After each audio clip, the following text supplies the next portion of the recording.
Hi everyone, I'm on chapter 2 of the Landry News. If you are 5th grade, then you're just listening to one today. If you're 6th grade, you're listening to a second one.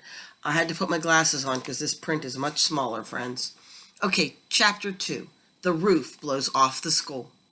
After the comics and the crossword puzzles, the sports section was Mr. Larson's favorite part of the newspaper. He always saved the sports for the last hour of the day. This was his reward to himself. On this particular Friday afternoon in October, Mr. Larson was reading an important article about the baseball pennant race. He was trying to read the article and give it his full attention, but he could not. Something was wrong. There were no shattering windows, no toppling screaming. It was worse than that. It was quiet. Mr. Larson looked up from his paper and saw all 23 kids gathered around the bulletin board. Some girls were wiggling with their gasps and pokes with their whistles, and some boys, even bigger boys, were elbowing each other to get out of the way. Over top of his reading glasses, Mr. Larson looked. There was a large sheet of paper, and it said on the top, "The Landry News." Mr. Larson smiled. It was pleased and a self-satisfied smile. "There you go," he thought to the principal. "This is what an open classroom is, and this is living proof. I have not been involved one bit with this new girl, Laura or Tara, or whatever her name is, the little Landry girl, but she's gone ahead and created her own newspaper. Well, I guess we'll go right ahead and see what's happening. Maybe I should call Dr. Barnes down and see if he would like to look. You can put all the letters you want in my file, Dr. Barnes, but here's proof right here that my method of teaching works."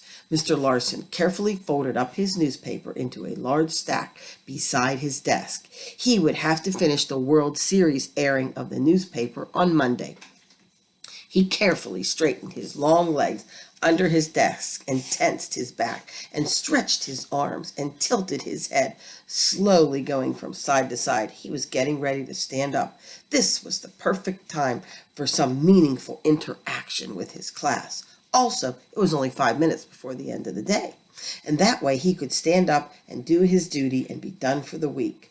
Moving carefully among the jumble of desks, the chairs, and Mr. Larson getting close enough to the bulletin board, he read the Landry News. The headlines read, "Second grader gags over overcooked jello. A little problem required to call 911. He read slowly and smiled with an approval. "Well, there you go, Sarah, Tara, Kara. Nice job." It was in the editorial section in the lower part that he started to read.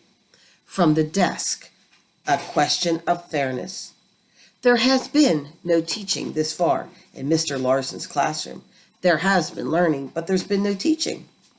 There is a teacher in the classroom, but he does not teach. In a handful of parents' handouts, he says the students must learn how to learn by themselves, and they must learn by learning from each other. So, here's the question. If the students teach themselves, and they teach and they do what they want to do, why does Mr. Larson get paid? In the public record at the Carleton Memorial Library, it says Mr. Larson gets paid $39,324 a year. If that money was paid for real teachers in Mr. Larson's classroom, then each student would earn $9.50 a day for the whole year. I don't know about you, but that would definitely help my attitude. And that's my view from the news desk. Kara Landry, Editor-in-Chief. If you hear that noises, that's Harley coming down the steps and Mr. Funtel banging around in the kitchen. Not that I mind him banging around in the kitchen, otherwise no one in the Funtel family would eat, and we all know that. The kids watched Mr. Larson's face, and he stood there reading it. His jaw slowly clenched. He tighter and tighter. His face reddened, and his short blonde hair seemed to be bristled up all over his head. Mr. Larson and the bulletin board, with one long stride, he was there. He was tall, 6 foot, maybe 6'2", and he seemed twice as tall as the kids. He slowly turned left to right without raising his voice. He said, "This is the kind of writing that is appropriate in school, and this is the type of writing that is inappropriate in school. This," he shouted, "is inappropriate." Folding the paper in half, He ripped the sheets into smaller pieces. It was deathly quiet in the room, and Kara was standing there. "Class dismissed," he yelled. Here's the picture. Hope you can see that. There's Mr. Larson. The room emptied in record time, and Kara was swept along with the lockers. The last person to get on bus 4 was Kara Landry, and she was running, dragging her jacket, her gray backpack heavy on her shoulders. Mr. Larson did not smile, but he managed to say, "Goodbye, Kara." He knew her name now, and she climbed on board. He turned quickly and went back to school. Bus 4 pulled away. Mr. Larson went to the teacher's room, got his empty lunch bag from the shelf, and went right out the back door. He didn't return. He didn't want to be back at school until Monday. And it's a good thing he didn't go back for his thermos, because if he had, he would have probably glanced down and seen every scrap of that newspaper was picked up and gone. Someone had returned to the room and picked up all of the pieces. Interesting. Question 1. What does Mr. Larson think when he first notices that something is up on the board?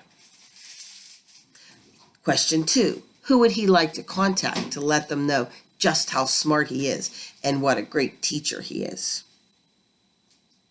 Question 3. What does he say is appropriate and what does he say is inappropriate about class? And what is the last thing that he would have noticed if he had gone back to get his empty thermos in the wastebasket? Was the Landry News there, or had it been picked up?